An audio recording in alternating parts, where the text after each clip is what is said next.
Welcome back to Friends at 5. Let's talk politics. Always a lot happening over at the White House. And joining us live to break everything down is CBS News Congressional Correspondent Scott MacFarlane.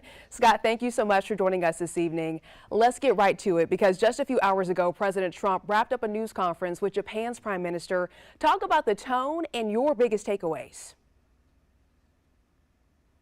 A few different top lines from this. As has been the case all week, each day brings a series of impactful issues and stories. But from that news conference between President Trump and the Prime Minister from Japan, two overall issues. First of all, this deal from Nippon Steel, the Japanese-based steel giant, to either take over or merge with U.S. Steel. The giant of American steel production is back on. Then President Biden shut it down. President Trump has reopened the door for what is a controversial but also potentially massive overhaul of the American steel industry by those two companies get together. Also, when pressed on whether he will fire or order the firings of January 6th FBI agents, the agents who handled that historic crime, Trump said both no and yes. Initially he said no, but then said yes, some will be fired, and he said it'll be quick and it'll be surgical.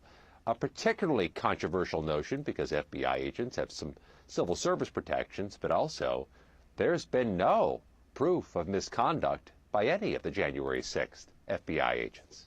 And turning now to education, just today, Democratic lawmakers, they attempted to go ahead and enter the Department of Education, demanding to meet with leadership. So what message are they trying to send? This has been a bit of a drumbeat through the course of this week by Democratic lawmakers trying to push back or resist these very fast-moving changes from Trump and from the Elon Musk-aligned DOGE, Department of Governmental Efficiency. Democrats showed up at the Department of Education today demanding to see the interim leader. They were not allowed in the building, which is a provocative decision to not let federal elected members of Congress into a federal office space since they appropriate and authorize the Department of Education. But this is their messaging effort to try to show that the government is being shut down to the people, to the Democratic elected representatives of the people.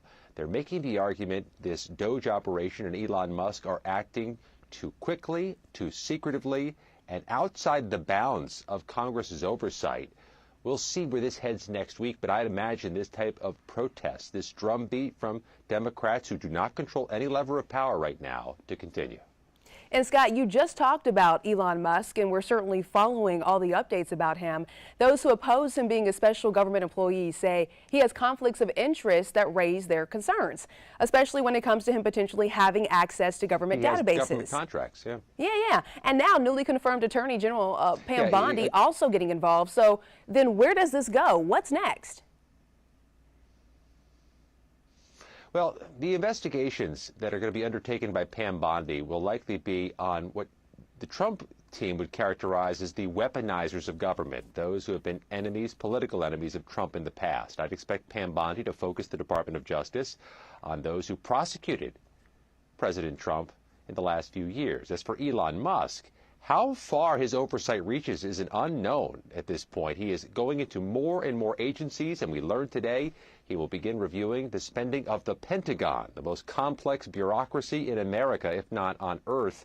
It's going to raise more concerns with Democrats and with Trump's critics.